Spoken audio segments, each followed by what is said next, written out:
새창조의 가족 여러분들, 주일 예배 오신 것을 주의 이름으로 환영합니다. 각 가정에서 각 처소에서 마음을 모아 주님께 예배를 드리겠습니다. 다 같이 기도하겠습니다. 하나님은 영이시니 예배하는 자가 영과 진리로 예배할지니라. 아멘. 살아 역사하시는 아버지 하나님, 오늘도 저희들을 예배의 처소로 불러주심에 감사드립니다. 각 가정에서 각 처소에서 흩어져 있습니다. 그러나 마음이 하나 되게 하시고 오직 한 분이신 주 예수 그리스도, 우리 아버지 하나님을 높여드리게 하심을 감사드립니다. 주님, 저희들 예배 가운데 임재하여 주옵소서. 저희들의 드리는 찬양을 받아 주시옵소서. 예비한 은총을 부어 주시옵소서. 예수 그리스도 이름으로 감사하며 기도하옵나이다. 아멘.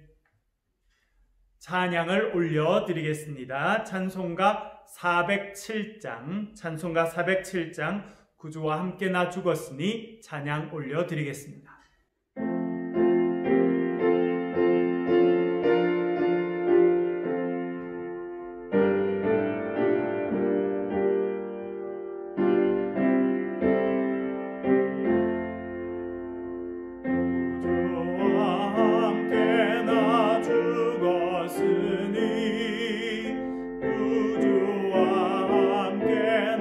살았도다 영광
아멘.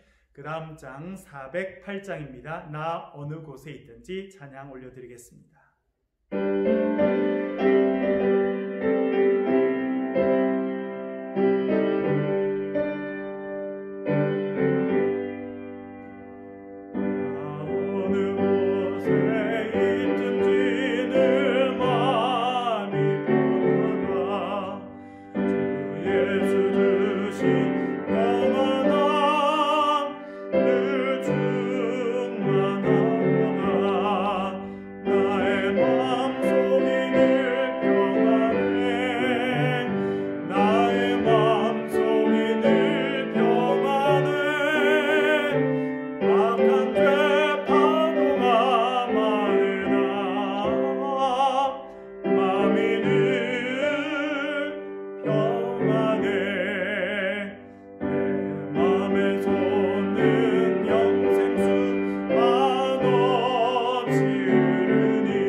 이 시간 주님 앞에 마음을 모아서 함께 기도하겠습니다. 살아 역사하시는 아버지 하나님, 저희들을 오늘도 예배의 시간으로 불러주셔서 감사합니다. 세상은 코로나의 광풍으로 참 어렵고 힘듭니다. 저희들도 두려움을 가지고 있습니다. 오랫동안 위축되어 살았습니다. 세상에 들리는 많은 소식들은 두려움의 소식이요, 절망적인 소식이요, 낙심하게 할 수밖에 없는 소식들을 듣고 있습니다. 주님, 우리를 불쌍히 여겨 주옵소서. 주님을 바라보며 희망을 노래하지 못하고 세상의 부정적인 소식을 듣고 낙심하며 두려움 가운데 살았음을 용서하여 주옵소서. 믿음의 말들을 쏟아내지 못하고 세상의 근심, 걱정들을 우리의 입으로 다시 한번 쏟아내는 그런 우를 범하고 살았습니다. 주님, 우리를 용서하여 주시옵소서. 우리를 그리스도의 보혈로 정결케 하여 주옵소서. 우리의 마음이 새로워지게 하시고 우리의 생각이 새로워지게 하시고 우리의 입술이 새로워지는 은혜의 시간이 되게 주님 도와 주옵소서. 주님 앞에 예배하는 모든 심령들을 하나님 만져주시고 성령님 이 자리에 친히 임재하여 주셔서 우리를 성령의 불로 새롭게 하여 주시옵소서. 새로운 생각을 주시고 새로운 마음을 주시고 새로운 언어를 우리 입술에 허락해 주시길 주님이여 간절히 빌고 원합니다. 대한민국을 불쌍히 여겨 주옵소서. 대구 땅을 불쌍히 여겨 주옵소서. 코로나로 고통받고 있는 이 온 세계에 있는 많은 백성들을 불쌍히 여겨 주옵소서. 인간의 죄악으로 인해서, 우리의 욕심으로 인해서, 우리 이기심으로 인해서 많은 사람들이 고난받고 있습니다. 주여 우리를 고쳐주시고 주님의 참 백성으로 회복되게 하여 주시옵소서. 새창조의 모든 교인들, 이 시간 여러 가지 마음, 때때로 세상적인 고민들도 가지고 나왔습니다. 주님, 그 모든 것 주님 앞에 쏟아놓습니다. 주님, 우리를 새롭게 하여 주옵소서. 수고하고 무거운 짐진 자들아 다 내게로 오라. 내가 너희를 쉬게 하리라. 주님 말씀하셨습니다. 그 품 안에 나왔사오니 저희들을 회복하시고 저희들에게 참된 안식과 쉼을 허락하여 주옵소서. 병든 교인들이 있습니다. 치료하여 주옵소서. 육체를 치료하여 주시고 마음을 치료하여 주시고 하나님 정신적인 어려움들을 치료하여 주시옵소서. 사업에 어려움이 있습니다. 직장에서 여러 가지 갈등과 어려움이 있습니다. 주님, 우리 힘으로 해결할 수 없사오니 주님 치료하시고 해결하여 주옵소서. 우리 자녀들 온라인으로 계약해서 공부하고 있습니다.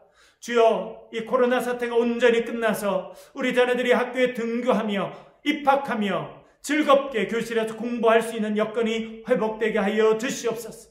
저희들도 오늘 9주째 온라인으로 예배하고 있습니다. 주님, 대면 예배가 속히 회복되게 하시고 주님 전에서 마음껏 찬양하며 기도하며 주님을 높일 수 있도록 도와주옵소서. 오늘도 주의 말씀을 듣고자 합니다. 우리 심령을 열어주시고 하나님, 주의 말씀이 우리의 귀에 들릴 때 우리가 다 함께 아멘하게 하시고 주의 말씀 가운데 새로운 힘과 소망을 얻게 하여 주옵소서. 예수 그리스도 이름으로 간절히 기도하옵나이다. 아멘.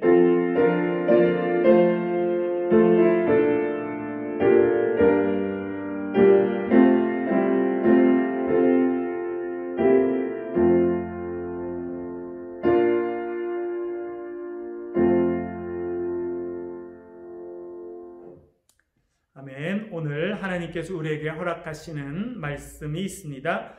기록된 계시의 말씀 사도행전 25장 1절부터 12절까지의 말씀입니다. 신약성경 231페이지 사도행전 25장 1절부터 12절까지의 말씀 같이 찾으시겠습니다. 오늘 성경을 봉독해 주실 가정이 계십니다. 김혜영 집사님 가정입니다. 김혜영 집사님 교육학을 공부하시고 사고력 수학학원을 경영하고 계십니다. 또한 앙상블에서는 클라리넷으로 연주하시며 봉사하고 있습니다. 딸 현진이 이제 중학교 1학년입니다. 온라인으로 개학해서 지금 중학교 생활을 시작하였습니다. 아들 현재 초등학교 5학년입니다. 최근에 집사님 또 이사를 하셔서 현재가 새로운 학교로 전학하였습니다. 아직 그 학교에 가지는 못하고 온라인으로 개학해서 공부하고 있습니다. 아이들이 새로운 환경에서 잘 적응할 수 있도록 믿음으로 잘 자라도록 여러분 기도해 주시길 부탁드립니다. 이제 김혜영 집사님 또 현진이 현재 또 이 가족들이 집에서 성경을 봉독해 주는 그런 영상을 찍었습니다. 영상으로 성경 읽어 주시겠습니다. 베스도가 부임한 지 3일 후에 가이사랴에서 예루살렘으로 올라가니 대제사장들과 유대인 중 높은 사람들이 바울을 고소할세. 베스도의 호의로 바울을 예루살렘으로 옮기기를 청하니 이는 길에 매복하였다가 그를 죽이고자 함이더라. 베스도가 대답하여 바울이 가이사랴에 고류된 것과 자기도 멀지 않아 떠나갈 것을 말하고 또 이르되 너희 중 유력한 자들은 나와 함께 내려가서 그 사람에게 만일 옳지 아니한 일이 있거든 고발하라 하니라. 베스도가 그들 가운데서 8일 혹은 10일을 지낸 후 가이사로 내려가서 이튿날 재판 자리에 앉고 바울을 데려오라 명하니 그가 나오매 예루살렘에서 내려온 유대인들이 둘러서서 여러 가지 중대한 사건으로 고발하되 능히 증거를 대지 못한 자라. 바울이 변명하여 이르되 유대인의 율법이나 성경이나 가이사에게나 내가 도무지 죄를 범하지 아니하나 하니. 베스도가 유대인의 마음을 얻고자 하여 바울더러 묻되 내가 예루살렘에 올라가서 이 사건에 대하여 내 앞에서 신문을 받으려느냐. 바울이 이르되 내가 가이사의 재판자리 앞에 섰으니 마땅히 거기서 신문을 받을 것이라. 당신도 잘 아시는 바와 같이 내가 유대인들에게 불의를 행한 일이 없나이다. 만일 내가 불의를 행하여 무슨 죽을 죄를 지었으면 죽기를 사양하지 아니할 것이나 만일 이 사람들이 나를 고발하는 것이 다 사실이 아니면 아무도 나를 그들에게 내줄 수 없나이다.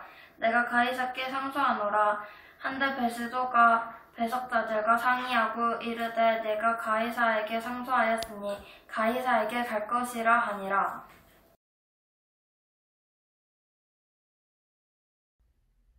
우리 옆에 있는 분들 쳐다보시면서 밝게 웃으시면서 악수도 하면서 이렇게 인사하겠습니다. 하나님께서 우리와 함께 하십니다. 인사하겠습니다. 하나님께서 우리와 함께 하십니다. 오늘은 성령 충만해도 고난이 다가온다. 성령 충만해도 고난이 다가온다. 그런 제목으로 같이 말씀을 나누도록 하겠습니다. 때때로 우리가 살다 보면 고난이 찾아옵니다. 때때로는 쓰나미와 같이 거대한 고난이 우리의 삶에 밀려올 때가 있습니다. 때때로는 그 쓰나미 바다에 빠져서 목숨이 위험한 그런 어려움을 겪을 때도 있습니다. 큰 어려움을 겪고 나면 어떤 분들은 몸에 병이 생기기도 합니다. 어떤 분들은 마음에 상처가 생겨서 그것이 트라우마로 남게 되기도 합니다. 때때로는 우리의 삶이 무너지기도 합니다. 그것이 고난이라고 하는 것입니다. 여러분, 고난은 왜 우리의 삶에 다가오는 것이겠습니까? 많은 사람들은 고난이 죄의 결과라 그렇게 생각합니다. 어떤 사람이 고난을 겪고 어려움을 겪는 것은 그 사람이 뭔가 큰 잘못을 했기 때문이다. 그렇게 생각합니다. 이것을 어떤 이들은 인과응보라고 말합니다. 선한 일을 하면 좋은 일이 생기고 악한 일을 하면 고난이 찾아온다는 것입니다. 그래서 어떤 이가 큰 어려움을 당하면 저 사람이 뭔가 큰 잘못을 했구나. 그렇게 생각하기 쉽습니다. 인과응보적 사고. 그러나 이것은 동양에만 있는 것은 아닙니다. 구약 성경에도 보면 이런 방식으로 생각하던 사람이 나옵니다. 욥의 친구들이 그들입니다. 3명의 욥의 친구들이 고난을 당하고 있는 욥에게 찾아옵니다. 그리고 말합니다. 욥, 모든 고난은 죄의 결과야. 네가 아무리 부인하고 싶어도 부인할 수가 없어. 얼른 너의 죄를 고백하고 회개해. 그렇게 말하였습니다. 많은 이야기들을 오랜 시간 동안 하였지만 결론은 그것이었습니다. 친구 중에 한 명인 엘리바스는 욥기 4장 7절에서 이렇게 말합니다. 잘 생각해 보아라. 죄 없는 사람이 망한 일이 있더냐? 정직한 사람이 멸망한 일이 있더냐? 라고 말합니다. 욥의 친구들은 대단히 단정적입니다. 그리고 그들은 반복적으로 말합니다. 너의 고난은 너의 죄 때문이다. 그렇게 말합니다. 그러나 욥기 1장 1절은 이렇게 말합니다. 욥은 온전하고 정직하여 하나님을 경외하며 악에서 떠난 자더라. 욥은 정직하였다는 것입니다. 하나님을 경외하며 살았습니다. 그리고 악에서 떠난 자다 그렇게 말하고 있습니다. 그는 동방의 의인이라고 불려지던 그런 사람이었습니다. 그가 고난을 겪게 되었습니다. 자신의 몸은 병으로 엉망이 되었습니다. 재산을 잃어버렸습니다. 눈에 넣어도 아프지 않을 자녀들을 잃는 커다란 고통을 겪었습니다. 그의 아내도 그를 경멸하며 떠나게 되었습니다. 욥, 고난을 당하게 됩니다. 이것은 욥의 죄의 결과입니까? 욥의 세 친구와 같이 생각하는 사람들이 신약 성경에도 등장합니다. 그 사람들은 예수님의 제자들입니다. 요한복음 9장에 보면 제자들이 걸어가다가 길거리에서 구걸하는 사람을 만나게 됩니다. 그 사람은 날 때부터 소경이었다 성경이 말합니다. 그러자 제자들이 예수님께 질문합니다. 랍비여, 이 사람이 맹인으로 태어난 것은 누구의 죄 때문입니까? 자기입니까? 자기의 부모 때문입니까? 라고 물어봅니다. 제자들이 확신하고 있었던 것이 있었습니다. 그것은 이 사람이 맹인으로 태어난 것, 그것은 죄의 결과라고 하는 것입니다. 묻고 싶은 것은 누구의 죄 때문에 이런 일이 생겼는지만 묻고 싶었던 것입니다. 이렇게 맹인으로 태어난 것은 죄의 결과라고 생각하던 사람들이 또 있었습니다. 그들이 바리새인이었습니다. 날 때부터 소경되었다가 고침을 받은 사람을 불러놓고 바리새인들이 그에게 이렇게 말합니다. 네가 온전히 죄들 가운데 태어났는데 어찌 감히 우리를 가르치려 하느냐라고 말합니다. 바리새인들도 이 사람의 어려움, 고난은 죄의 결과라고 생각했습니다. 율법적인 사고 가운데 살았던 바리새인들은 그가 고난 가운데 태어나서 고난을 받고 있는 것은 율법을 어긴 죄 때문이라 확신하고 있었습니다. 인과 응보, 불교에서 주로 많이 사용하는 단어입니다만 구약 성경에도 신약 성경에도 비슷한 생각을 하고 있는 사람들이 나오고 있습니다. 때때로 우리도 그런 생각을 할 때가 있습니다. 우리가 때때로 경험하는 고난은 우리의 죄의 결과입니까? 지난 부활주일부터 우리가 사도행전을 어제까지 읽었습니다. 매일 2장씩 읽고 묵상했습니다. 또 복음 노트를 쓰면서 주의 음성을 듣는 그런 은혜를 누리며 지냈습니다. 사도행전을 읽고 묵상하면서 하나 배우게 된 것이 있습니다. 그것은 무엇이냐면 초대교회가 놀라운 성령의 공동체였다는 것입니다. 오순절 마가의 다락방에 성령의 임하시는 역사가 있게 됩니다. 그러면서 제자들이 변화됩니다. 변화된 제자들이 나아가서 복음을 전하게 되었습니다. 그 결과 교회가 생겨나게 되었습니다. 가장 큰 역사를 이루었던 사람은 수제자였던 베드로였습니다. 그가 나아가서 설교하게 되자 하루에 3,000명이 주님 앞에 돌아오게 되는 놀라운 역사를 일으키게 되었습니다. 그가 예루살렘 교회를 이끌어가는 지도자였습니다. 그는 성령에 충만한 사람이었습니다. 그리고 그와 함께 신앙생활을 하는 초대교회 교인들 성령 충만한 사람들이었습니다. 그들은 큰 기쁨 가운데 살았습니다. 얼마나 그들이 성령 충만하고 하나님의 은혜를 누렸는지 그들은 천국에서의 삶을 이 땅에서 실천하기 시작했습니다. 그들은 자신이 가지고 있는 재물을 팔아서 그 헌금을 교회에 가지고 왔습니다. 사도들 발 앞에 두었습니다. 그리고 그것을 필요에 따라 나누어서 쓰는 그런 공동체를 만들었습니다. 나의 것, 너의 것이 없이 유무상통하는 정말 이상적인 그런 아름다운 공동체를 그들이 만들었습니다. 성령 충만한 공동체였다는 것을 성경이 말씀하여 주고 있습니다. 그런데 이 성령 충만한 공동체에 고난이 찾아옵니다. 7장에 보면 7명의 집사 중에 하나였던 스데반이 순교하게 됩니다. 그가 하나님의 말씀을 전합니다. 유대인들이 흥분해서 그를 끌고 나갑니다. 그리고 돌로 쳐서 그를 죽이게 됩니다. 그리고 성령 충만한 그 예루살렘 공동체에 극한 박해가 찾아오게 됩니다. 극단적인 생각을 하던 바리새인들이 일어나서 그 사람들을 잡아서 옥에 가두기 시작합니다. 그렇게 교회를 핍박하는 중심에는 젊은 바리새인이었던 사울이 있었습니다. 시간이 지나면서 국가적인 차원의 박해도 일어나게 됩니다. 헤롯 대왕의 손자인 헤롯 아그리빠 1세가 교회를 핍박합니다. 그가 사도 요한을 붙잡아서 칼로 쳐 죽입니다. 그 모습을 유대인들이 좋아하는 것을 보고 이제는 가장 중요한 제자요 사도였던 베드로를 붙잡게 됩니다. 그를 죽이려고 하였습니다. 마침 6월절 기간이 돼서 그를 바로 죽이지 못하고 감옥 안에 넣어놓게 됩니다. 온 교회가 그를 위해서 기도하였다고 성경이 말합니다.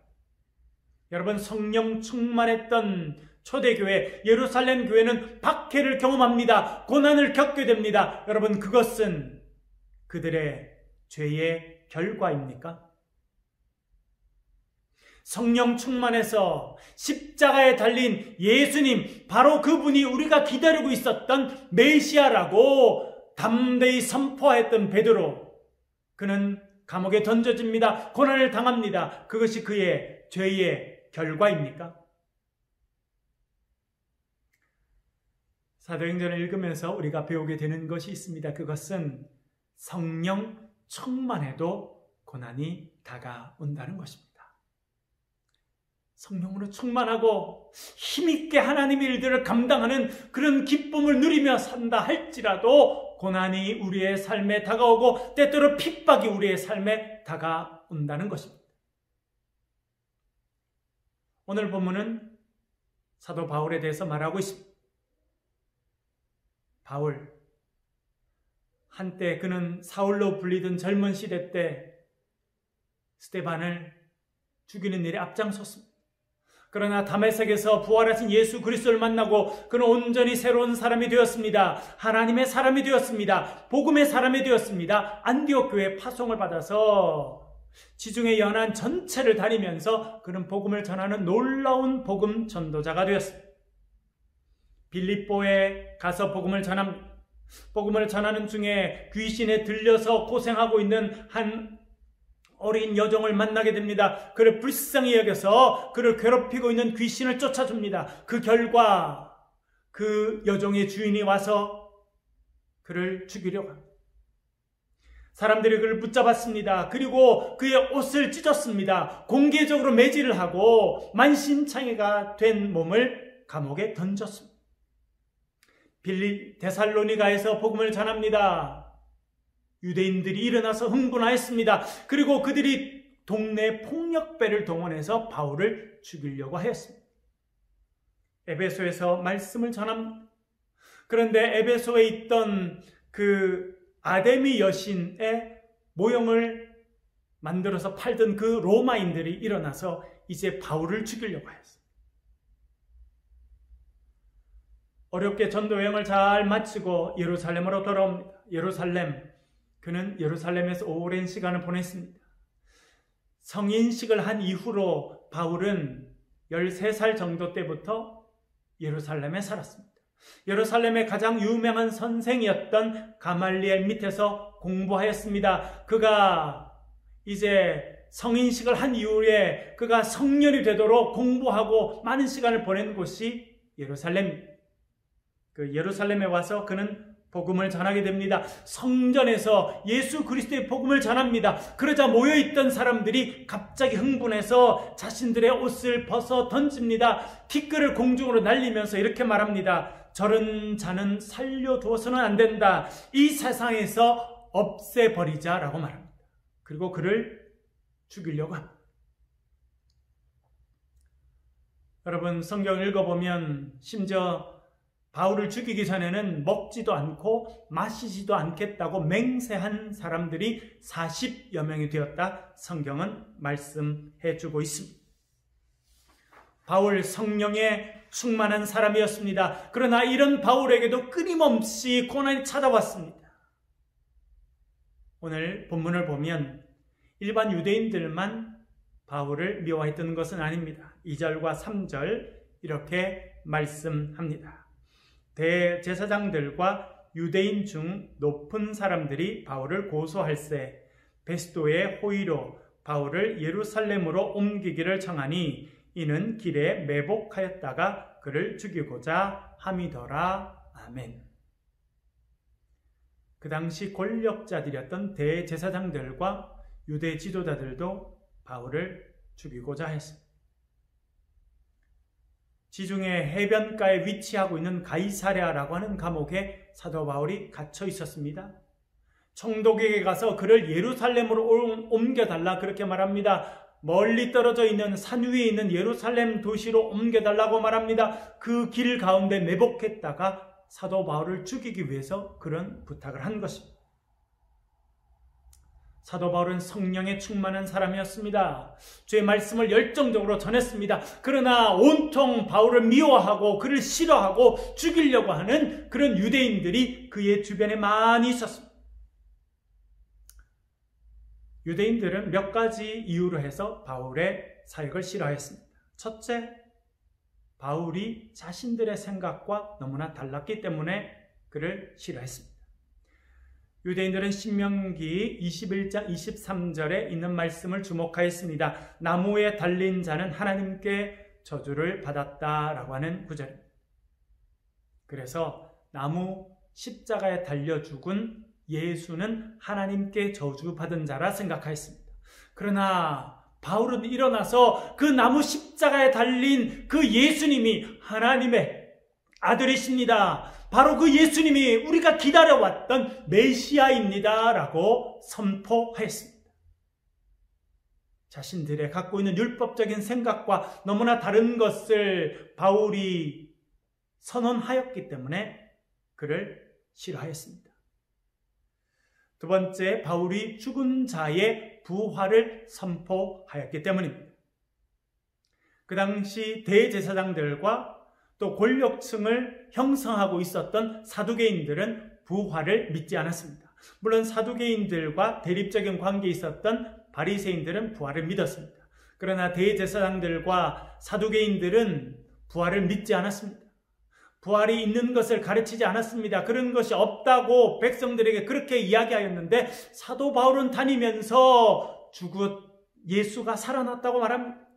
예수님께서 십자가에 달려서서 돌아가셨지만 3일 만에 부활하셨다고 그렇게 선언하였습니다. 우리가 믿는 하나님은 죽은 자를 살리시는 부활의 하나님이다. 그렇게 선언하였습니다.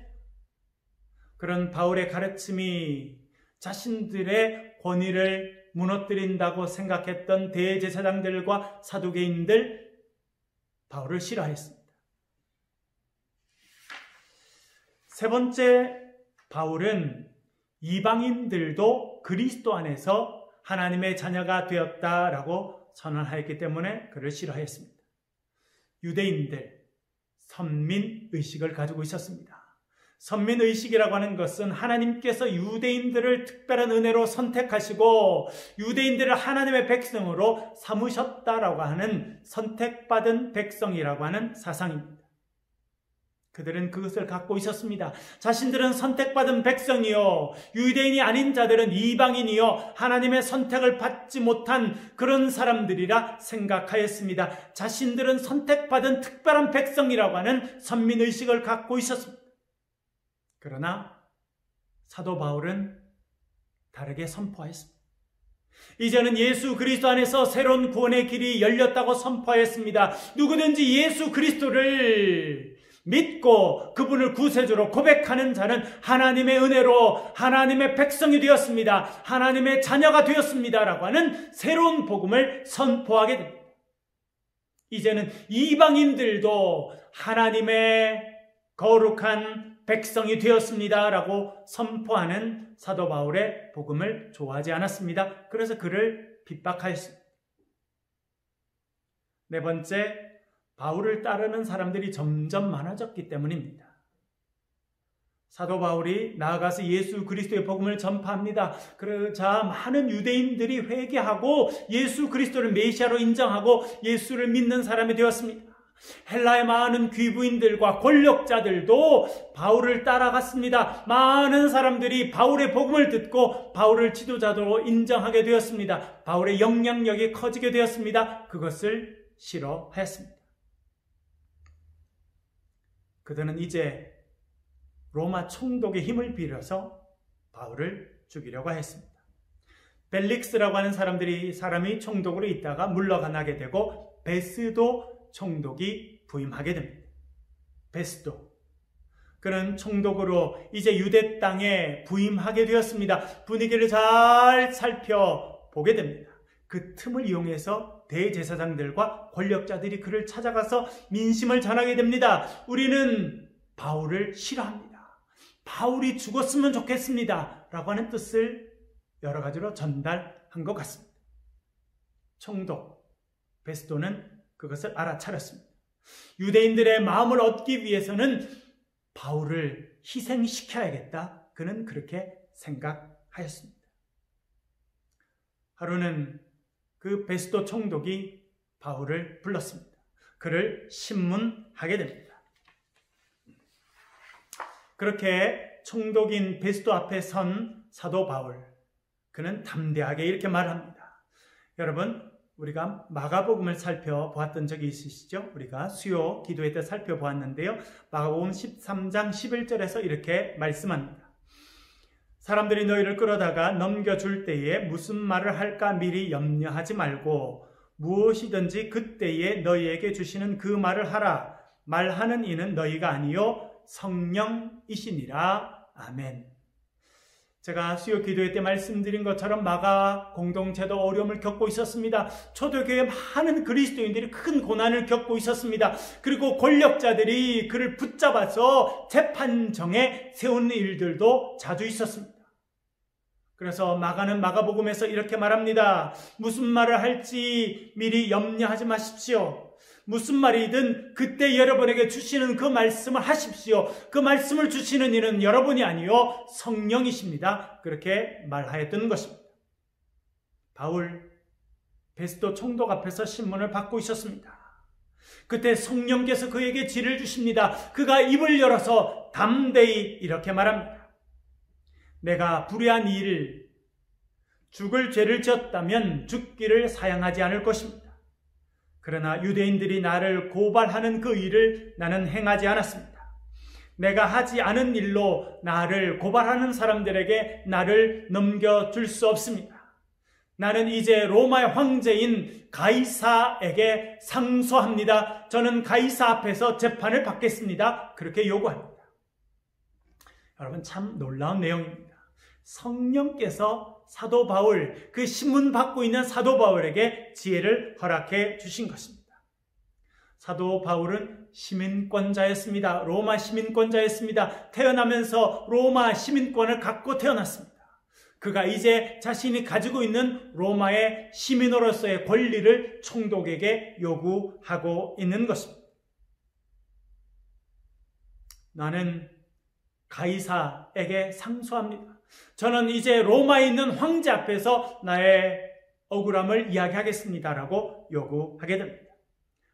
그런 요구를 받은 베스도는 고민하였습니다. 옆에 있는 신하들과 의논하였는데 결론에 이르게 됩니다. 바울, 당신이 로마에 있는 황제께 호소하였으니 당신은 이제 황제께 가게 될 것입니다. 라고 말하게 됩니다. 이제 바울이 로마로 가는 그런 길이 극적으로 열리게 되었습니다. 여러분, 사도 바울은 열심으로 복음을 전했습니다. 성령에 충만했습니다. 그러나 많은 어려움과 고난이 있었습니다. 그러나 그는 주눅들지 않았습니다. 담대하였습니다. 담대히 하나님 말씀을 전하고 어려움과 고난 가운데서도 낙심하지 않았습니다. 왜 그렇게 할 수 있었습니까? 주님께서 자기와 함께함을 확신하고 있었기 때문입니다. 예루살렘에서 큰 소동이 있던 어느 날 밤이었습니다. 사도 바울은 감옥에 던져지게 됩니다. 그때 주님께서 감옥에 갇혀있는 사도 바울에게 찾아오십니다. 그리고 이렇게 말씀하십니다. 사도행전 23장 11절 말씀 같이 한번 읽어보겠습니다. 사도행전 23장 11절입니다. 시작. 그날 밤에 주께서 바울 곁에 서서 이르되 담대하라. 내가 예루살렘에서 나의 일을 증언한 것 같이 로마에서도 증언하여야 하리라 하시니라. 아멘. 주님께서 고난 가운데 있는 바울을 찾아오셨습니다. 담대하라. 힘을 내어라. 말씀하셨습니다. 그 주님께서 오늘도 우리에게 찾아오셔서 말씀하십니다. 담대하라. 힘을 내어라. 내가 세상을 이겼다. 주님께서 말씀하시는 줄로 믿습니다. 그리고 주님 말씀하십니다. 네가 예루살렘에서 나의 일을 증언한 것처럼 로마에서도 나의 이 일을 증언하게 될 것이다 말씀하셨습니다. 이 말씀을 바울은 마음에 깊이 새겼습니다. 바울은 주님께서 자신을 그 당시 유럽 세계의 중심이었던 로마로 보내실 계획이라고 하는 것을 알고 있었습니다. 자신의 삶에 어려움이 있었습니다. 고난이 있었습니다. 때때로 매질을 당하고 때때로 감옥에 던져지는 일이 있었지만 하나님께서 자신을 구원의 계획 가운데 이끌어 가심을 알고 있었습니다. 자신을 궁극적으로는 로마에 보내서 로마에서 복음을 전하게 할 것이라 그는 확신하고 있었던 것입니다. 그렇게 생각하고 있던 바울에게 기회가 찾아옵니다. 로마 총독 앞에서 신문을 받게 된 것입니다. 성령의 지혜 가운데 바울이 말합니다. 저는 가이사에게 상소합니다. 하는 수 없이 베스도 총독은 그의 이야기를 들어줍니다. 그리고 그를 이제 로마로 보내기로 결정하였습니다. 여러분, 참 놀라운 일입니다. 새로 부임한 총독 베스도는 유대인들의 마음을 얻기를 원했습니다. 유대인들의 마음을 얻는 길은 바울이 죽음에 이르도록 내버려 두는 것이다. 그렇게 생각했습니다. 그러나 상황이 완전히 역전되었습니다. 그 앞에서 공식적인 자리에서 사도 바울은 내가 가이사께 상소합니다. 그렇게 요구하게 됩니다. 그는 많은 사람들 앞에서 당신이 이제 로마로 가게 될 것이다 말할 수밖에 없었습니다. 이제는 이 로마 총독인 베스도가 유대인들로부터 사도 바울을 지켜줘야 되는 의무를 지게 되었습니다. 그를 황제가 있는 로마까지 안전하게 보호하며 그를 로마까지 보내줘야 되는 그런 책임을 맡게 된 것입니다. 여러분, 얼마나 놀라운 일입니다. 유대인들은 그를 죽이려고 했습니다. 새로 부임한 총독은 유대인들의 마음을 얻기 위해서 바울을 희생시켜도 되겠다 생각하였습니다. 그러나 상황이 완전히 역전되었습니다. 이제 로마의 총독은 바울을 보호해야 되는 사람이 되었습니다. 그리고 이제 바울을 잘 보호해서 로마까지 보내줘야 되는 책임을 맡은 그런 사람으로 변하게 되었다 성경이 알려주고 있습니다. 얼마나 놀라운 변화인지 모릅니다. 여러분, 우리가 읽은 사도행전 27장에 보면 율리오라고 하는 백부장에게 그 책임을 줍니다. 그래서 율리오라고 하는 사람이 그 백부장이 바울을 데리고 배에 타게 되고 로마까지 안전하게 데려다주는 그런 역할을 하게 된 것입니다. 고난이 있었습니다. 유대인들이 그를 싫어했습니다. 총독도 바울의 편이 되어주지 않았습니다. 그러나 여호와 하나님께서 그의 편에 서 계셨습니다. 여호와 하나님께서 이 모든 것을 인도하셨습니다. 그래서 이제 로마의 총독으로 하여금 바울을 보호하며 이제 아무 뱃삭도 내지 않고 공짜로 백부장의 보호를 받으며 로마까지 가는 길을 하나님께서 열어주셨다 성경이 말씀하고 있는 것입니다. 이런 역전의 역사가 창세기에도 있었습니다. 여러분, 요셉의 형들이 요셉을 미워했습니다. 그래서 그를 애굽으로 종으로 팔아버립니다. 죽음의 길로 그를 던져버린 것이나 마찬가지입니다. 그러나 애굽에서 요셉은 총리 대신이 되었습니다. 어느 날 기근이 심할 때 형들이 먹고 살기 위해서, 죽지 않기 위해서 양식을 구하러 애굽에 오게 됩니다. 그리고 동생을 만나게 됩니다. 그 시간대 요셉은 이렇게 고백합니다. 창세기 50장 20절입니다. 이렇게 말씀합니다. 당신들은 나를 해하려 하였으나 하나님은 그것을 선으로 바꾸사 오늘과 같이 많은 백성의 생명을 구원하게 하시려 하셨나니. 아멘. 여러분, 얼마나 위대한 고백입니까? 형님들은 저를 미워하셨죠? 저를 죽이려고 하셨죠? 그래서 저를 애굽의 종으로 팔으셨죠? 그렇게 악한 의도로 행동하였지만 하나님께서는 그것을 선한 걸로 바꾸셨습니다. 오늘 형님들이 굶어 죽게 되었지만 하나님께서는 나를 먼저 애굽에 보내셔서 형님들을 살게 하셨습니다. 형님들의 가족들까지 다 살게 하시는 놀라운 역사를 행하셨습니다. 라고 고백하고 있습니다. 역전의 역사가 요셉의 삶에 있었습니다. 역전의 역사가 바울의 삶에 있었습니다. 여러분, 역전의 삶이, 그 역사가 저와 여러분의 삶에도 이루어지게 될 줄로 믿습니다. 때때로 우리의 삶에 고난이 다가옵니다. 때때로 쓰나미와 같은 그런 큰 고통이 우리의 삶에 밀려올 때가 있습니다. 여러분, 그것은 우리의 죄의 결과가 아닙니다. 우리가 성령 충만하지 못해서 그런 일들이 일어나는 일이 아니다라고 하는 것입니다. 사도행전을 통해서 우리에게 말씀하시는 것이 있습니다. 그것은 성령 충만해도 고난이 다가온다는 것입니다. 사도 바울은 성령 충만했습니다. 복음을 전했습니다. 그러나 옷이 벗겨지게 되고 공적으로 매를 맞게 되고 감옥에 던져지는 그런 고난을 당하였습니다. 우리의 삶에 고난이 다가옵니다. 때때로 우리는 그 이유를 알지 못합니다. 그 이유는 알지 못하지만 이 고난을 통해서 우리는 두 가지를 분명히 알게 됩니다. 첫 번째는 하나님께서 우리와 함께 하신다라고 하는 것입니다. 죄 없으신 예수님, 그 예수님 채찍 맞으셨습니다. 모독 당하셨습니다. 침뱉음을 당하셨습니다. 십자가에 달리셔서 고통받으시고 돌아가셨습니다. 그렇게 고난 당하신 주님께서 고난 당하는 우리와 함께 하신다라고 하는 것, 성경이 증언해 주고 있는 진리입니다. 주님께서 우리가 고난 당할 때 우리에게 다가오시고 우리와 함께 하십니다. 두 번째는 고난의 과정을 통해서 하나님의 뜻이 이루어진다는 것입니다. 사도 바울 고난을 많이 당했습니다.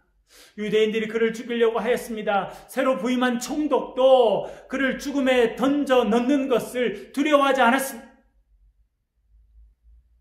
그러나 하나님께서 그 모든 것을 변화시키셨습니다. 그 상황을 역전시키셨습니다. 그래서 로마 총독으로 하여금 바울을 보호하게 하고 그로 하여금 이제 백부장의 보호를 받으면서 로마까지 가게 하시고 그곳에서 복음을 전하게 하는 놀라운 역사를 이루셨음을 성경은 증언해 주고 있습니다. 하나님께서는 고난을 통해서 우리를 인도하십니다.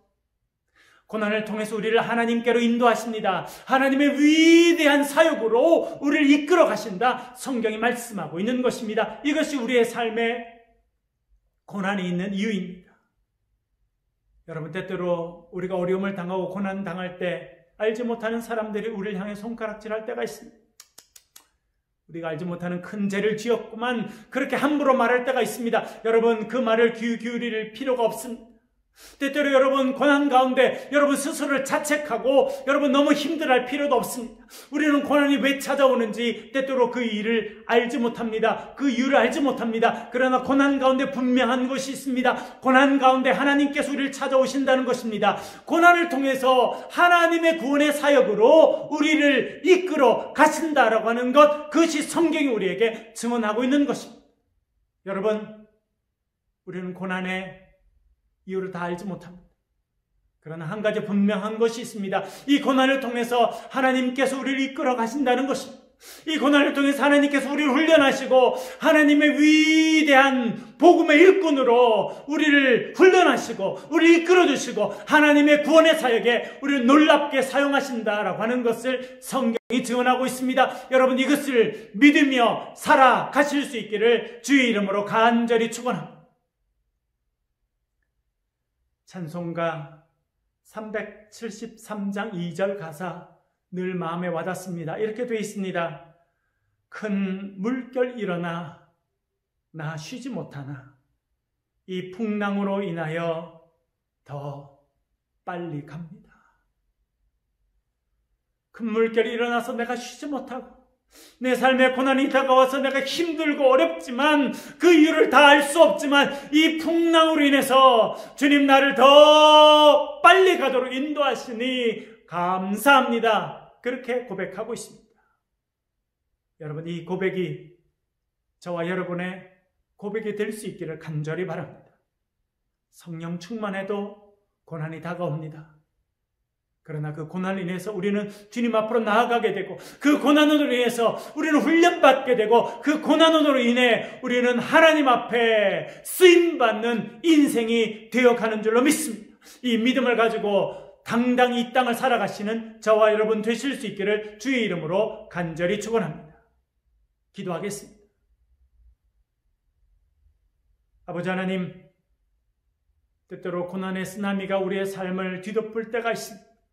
때때로 우리가 자책하고 때때로 우리가 낙심할 때가 있습니다. 주여, 우리를 세워 주시옵소서. 세상을 바라보던 눈을 들어서 주를 바라보게 하여 주옵소서. 우리를 위해서 십자가에 달리신 주님을 바라보게 하여 주시옵소서. 고난 중에 다가오셔서 위로하시는 주님의 은혜를 체험케 하여 주옵소서.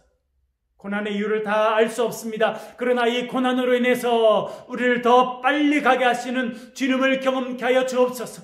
이 고난으로 인해서 우리를 하나님의 구원의 길로 인도하시고 우리를 사용하시기를 기뻐하시는 주님을 체험하며 경험하며 이 주님을 간증하며 살아가고 증언하며 살아가는 주의 백성들이 되게 하여 주시옵소서. 예수 그리스도의 이름으로 간절히 기도하옵나이다. 아멘. 이 시간은 영광의 찬양을 올려드리겠습니다. 영광의 찬양 찬송가 370장입니다. 주 안에 있는 나에게 같이 찬양 올려드리겠습니다.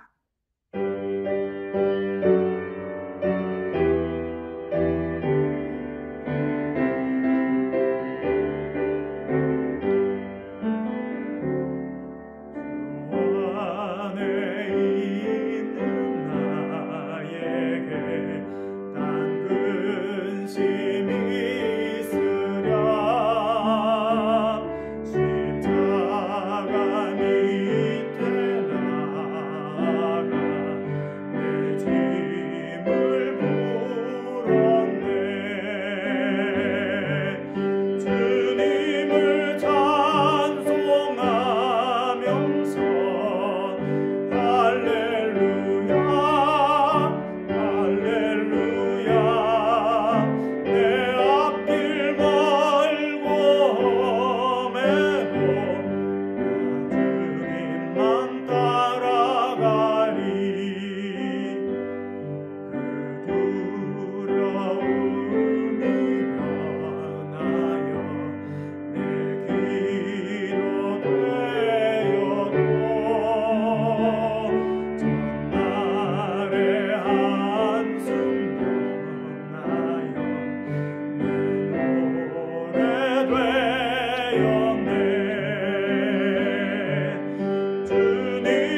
시간은 헌금 시간입니다. 우리 각 가정에 각 처소에 흩어져 있어서 직접 헌금함에 헌금을 낼 수 없습니다만 온라인 계좌를 통해서 헌금을 보내주시면 감사하겠습니다. 또 감사의 마음을 담은 또 감사 헌금, 또 11조, 또 여러분 사랑과 기쁨 나눔, 또 공간 헌금, 또 여러분의 간절한 기도의 제목들 담은 헌금을 보내주시면 좋겠습니다. 보통 이제 봉투로 낼 때는 여러분 기도 제목을 적어주시면 제가 읽고 일일이 기도하는데 온라인으로 하니까 그렇게 하지 못해서 저도 조금 아쉬움이 있습니다. 여러분 헌금을 보내시고 또 기도 제목들은 저에게 문자로 보내주시면 제가 꼭 기억하고 같이 기도하도록 하겠습니다. 이 시간 같이 기도하겠습니다. 아버지 하나님, 풍랑 많은 세상에서 저희들 지켜주시고 저희들과 동행하심에 감사드립니다. 주님, 닭이 병아리를 품어주듯이 저희들을 주님의 품 안에 품어주시고 보호하시고 인도하심에 감사드립니다. 그 은혜에 감사하며 소중한 것을 구별하여 예물로 올려드립니다. 주정 예물과 11조 감사 예물을 올려드립니다. 기쁨 나누기, 사랑 나누기, 공감 예물을 드립니다. 하나님, 우리 마음의 간절한 소망도 함께 담아드립니다. 때때로 눈물의 기도의 제목들도 주님 앞에 담아드립니다. 주님, 드리는 예물을 기뻐 받아 주옵소서. 이 땅에 재물을 쌓는 미련한 자가 되지 않게 하여 주시고 저 천국에 보물을 쌓는 지혜로운 자들로 살게 하여 주옵소서. 우리 모든 새창조의 가족들을 기억하여 주시고 세상 살면서 궁핍하여 눈물 흘리고 궁핍하여 딴 사람에게 손을 벌리러 가는 그런 인생이 되지 않게 하여 주시고 주님 부어주신 놀라운 은혜를 풍성히 누리며 주의 이름으로 많은 사람들에게 베풀며 나누는 축복의 통로로 살아갈 수 있도록 하나님 저희들을 마음껏 사용하여 주시옵소서. 내 잔이 넘치나이다 고백하는 인생이 되게 하여 주옵소서. 예수 그리스도 이름으로 간절히 기도하옵나이다. 아멘. 감사합니다. 이 시간 광고의 말씀을 드리도록 하겠습니다. 오늘은 부활절 후 두 번째 주일입니다. 오늘부터 로마서를 읽게 됩니다. 여러분 로마서 어떠십니까? 저는 사도 바울을 전공해서 박사 논문도 쓰고 책도 쓰고 그러는데 로마서를 대할 때는 마음이 조금 더 다른 것 같습니다. 뭔가 좀 더 기대가 되고 정말 우리 기독교의 핵심적인 진리를 내가 다시 한번 읽게 되고 듣게 되는구나 그런 생각을 하게 되는 것이 로마서입니다. 여러분 오늘부터 로마서를 2장씩 읽고 묵상하게 됩니다. 그동안 못하셨던 분들도 꼭 동참해 주시길 부탁드립니다. 또 복음 노트를 기록하면서 말씀 묵상하는 분들이 많이 계신데요. 참 귀한 일에 헌신해 주셔서 감사드리고 또 많은 분들이 이렇게 복음 노트를 통해서 하나님의 음성을 듣고 말씀을 묵상하는 은혜를 누리고 있습니다. 여러분 지금까지 하신 분들 감사드리고 계속해 주시길 부탁드리고 아직 참여하지 못하신 분들은 오늘부터라도 결단하시고 같이 참여해 주시길 꼭 부탁드립니다. 지난주부터 교인 등록을 받고 있습니다. 여러분 온라인으로 교인 등록하는 방법들 그리고 셀 모임에 대한 안내를 동영상으로 찍어서 새창조 교회 이렇게 검색하면 유튜브에서 찾으실 수 있도록 올려드렸습니다. 이렇게 보시고 교인 등록 카드 그리고 교인 동의서를 적으셔서 사진을 찍으셔서 저에게 문자로 보내주시는 분들이 있습니다. 그렇게 해주셔서 감사드리고요. 어떤 분들은 또 이메일로 보내주시더라고요. 감사드립니다. 두 가지 방법으로 지금은 하고 있습니다. 그것이 조금 여유치 않은 분들은 간단한 정보를 저에게 문자를 보내주시고 우리가 대면 예배를 드리게 될 때 등록 카드를 내주시면 감사하겠습니다. 여성분들 성경 공부가 지난 화요일 날 8시부터 시작됐습니다. 하나도 죄송한 것은 8시에 시작했는데 제 목소리가 들리지 않아가지고 여러분들이 좀 당황하셨고 저는 억수로 당황했습니다. 그래서 어찌할 바를 몰랐는데요. 그래서 30분 공부를 연기하고 그 사이에 문제를 해결하고 공부를 하였습니다. 그래서 지난주 여러분 보신 것처럼 우리 새창조 교회를 통해서 유튜브에 보내드리려고 했는데 여러 가지 또 사정이 있어서 제 개인 계정, 유튜브 계정을 통해서 선교본부를 진행하고 있습니다. 그래서 여러분 유튜브에 가셔서 새창조 천세종 목사 이렇게 검색하시면 됩니다. 새창조 천세종 목사 이렇게 검색하시면 제 그 계정이 이렇게 나오는데 그 클릭하시면 그게 실시간 성경 공부 이렇게 믿음의 여인들 여성들 이렇게 나오게 될 것입니다. 그래서 그거를 클릭하시면 좋겠고요.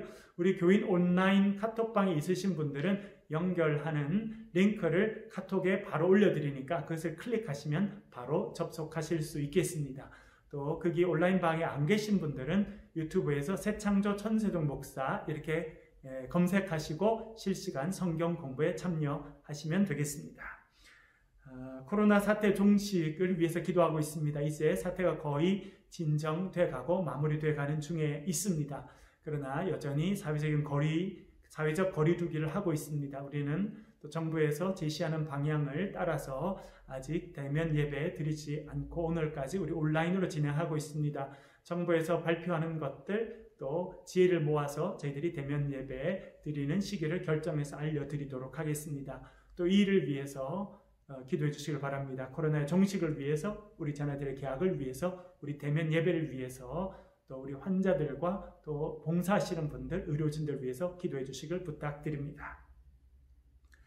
이 시간은 결단의 찬양을 올려드리겠습니다. 가능하신 분들은 일어나셔서 결단의 찬양을 드리겠습니다. 지난 부활주일날 올려드렸던 내 마음의 주를 향한 사랑이 이 찬양으로 결단의 찬양 올려드리겠습니다.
기도하겠습니다.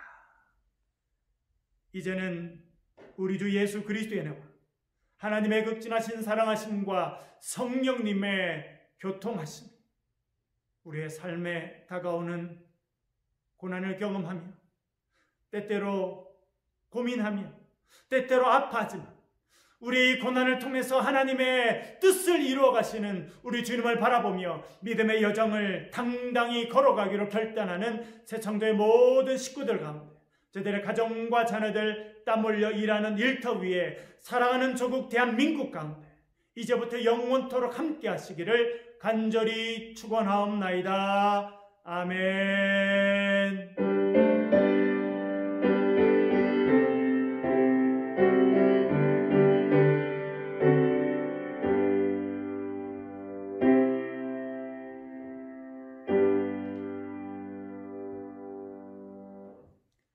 예배를 마쳤습니다. 주님 은혜 가운데 복된 오후 되시길 바랍니다. 감사합니다.